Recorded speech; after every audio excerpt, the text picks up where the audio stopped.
My dad struggled with alcohol and drugs, which led to my mom left him, and I initially moved with her, but when my dad nearly overdosed, I chose to live with him and my uncle to help him recover. My dad eventually turned his life around, and I kept in touch with my mom the whole time.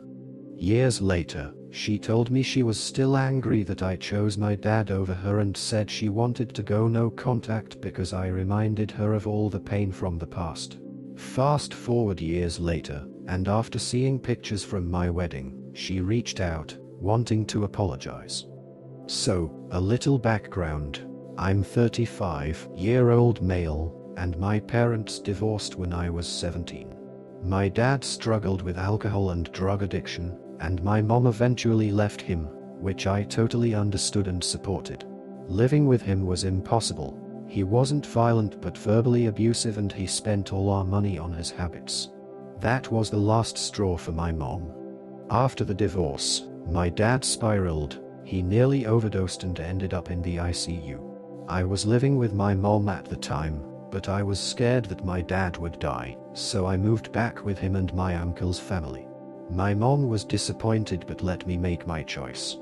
Losing my mom, most of his friends, going broke, nearly dying finally got through to my dad, and he promised he would get better for me.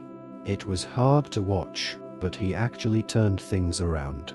My uncle paid for everything: rehab, therapy, medical bills, and after about 5 years, my dad was clean and somewhat healthy again. He even apologized to my mom, and she forgave him, though she told me later it was only for my sake, so that they could be civil at future events like my graduation or wedding. Over those years, I kept in contact with my mom, regularly met with her. She had moved on and met a great guy, who she eventually married. She was much happier and I was happy for her. I thought we had a pretty good relationship. That changed when I was 23.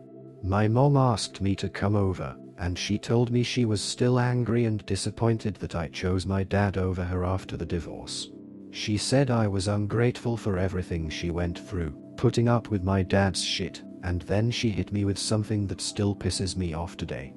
She told me she could see me becoming a drunk and drug addict like my dad because I stayed close to him.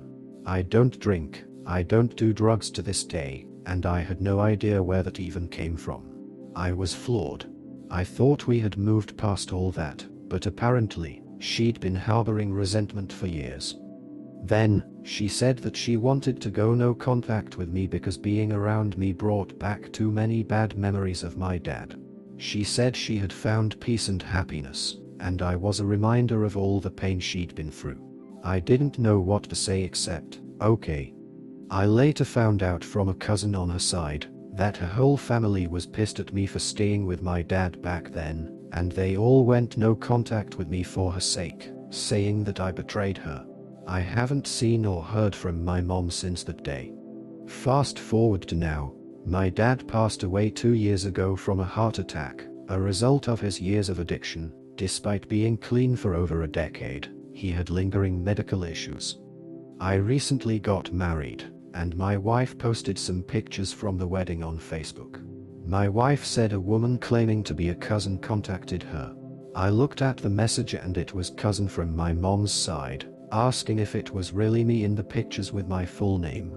I told my wife to ignore it, but then I got a call from my uncle later that same day, saying that my mom showed up at his house. For context, the house where my uncle lives currently used to be the home where I grew up with my parents. My uncle said she asked him to arrange a meeting between us, saying she wants to apologize to me face to face. He told me he can set it up if I want.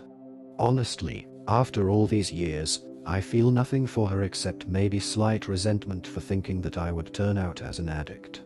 I was going to say no right away, but my wife thinks that's a shitty thing to do and I should at least hear her out, let her apologize, and then go back to never seeing her again if I want. She says despite what she did shield me from most of Dad's addictions growing up. Now I am having second thoughts. Am I the jerk if I refuse to meet her? Update. I didn't expect the amount of comments I got on the first post. Thank you to everyone who weighed in, whether you agreed with me or not. There were so many different perspectives, and I've taken time to think about everything. First, I want to talk about this. A few of you said I abandoned my mom when I went to live with dad.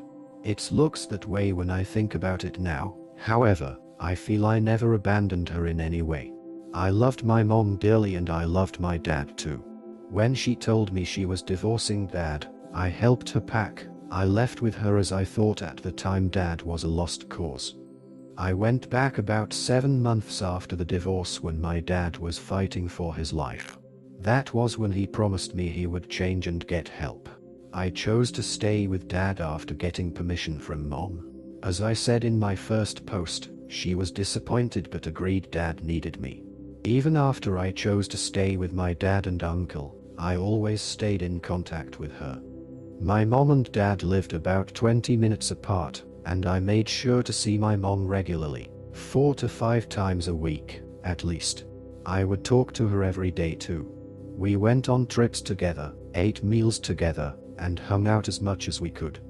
When she moved in with her new husband, who I will call John, she always included me in her new family's life. John was good to me too. For all that time, there was not even one inclination of the resentment mom had for me. When she blindsided me with the decision to go no contact, I was completely shocked. She never expressed any anger or frustrations toward me. We never argued and she never showed she was upset about my relationship with my dad until that day.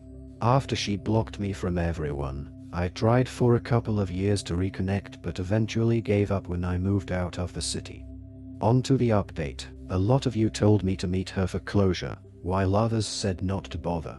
After thinking about it for a while, I had decided to meet her and was going to tell my uncle to set up a meeting with her, but before I could tell him, my uncle called me again, 3 days after my mom showed up at his house. He told me she came by again and gave him a letter for me, and she apologized for bothering him and that she wouldn't be coming by again and she didn't want to raise my hopes unnecessarily and hoped I would understand after I read the letter.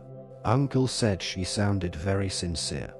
I asked my uncle to send me pictures of the letter. It's not that long and I'll summarize the important bits. The letter was a mix of apologies and well wishes. She wrote she was sorry for how she treated me back then, especially for saying I'd turn out like my dad.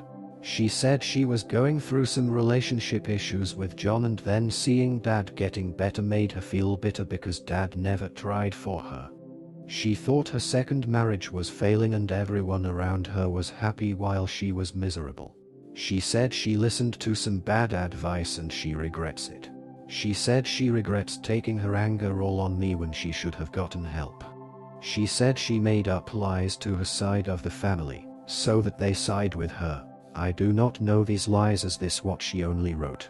She said she got help couple of years after she went no contact but was too ashamed to reach out to me.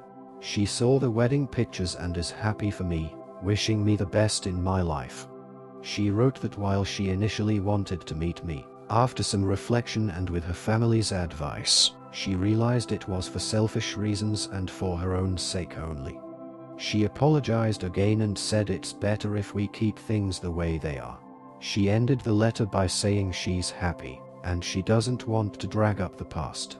She apologizes once more and wrote she won't contact me again for both our sakes and asked me not to contact her as well and wished me and my wife well. So, there's that. Honestly, it's probably the best outcome, and I'm at peace with it. I am happy with my life and I am glad Mom is happy with her life. Like she asked, I am not going to contact her but I will keep my door open if she wants to meet in the future. I also realized how stupid I was to hold on to my resentment of her comment about me becoming an addict. I also want to address the comments that said my wife was overstepping. My wife knows all about my past and about my mom. She is a kind soul who sees the best in people. Like I said in a comment in my first post, she was just looking out for me. She wanted me to have no regrets. She did apologize for saying it would be shitty not to meet Mom but it's all good. We both know each other's boundaries. We communicate well. Right now, we're planning our honeymoon, and life is good. Thanks for all the supportive messages and comments. Truly appreciate it. Bye." In the end, after years of silence, his mother reached out, offering an apology for the way she had treated him and for cutting him off. She explained her actions had been influenced by her own struggles, bitterness, and bad advice. Although she initially wanted to meet him, she ultimately decided it would be best to leave things as they are, expressing her sincere regrets and wishing him well. He, in turn, found peace with her decision. While they remain estranged, he has left the door open for any potential future reconciliation. For now, though, he's moved forward, happy in his life, with the support of his wife and a sense of closure.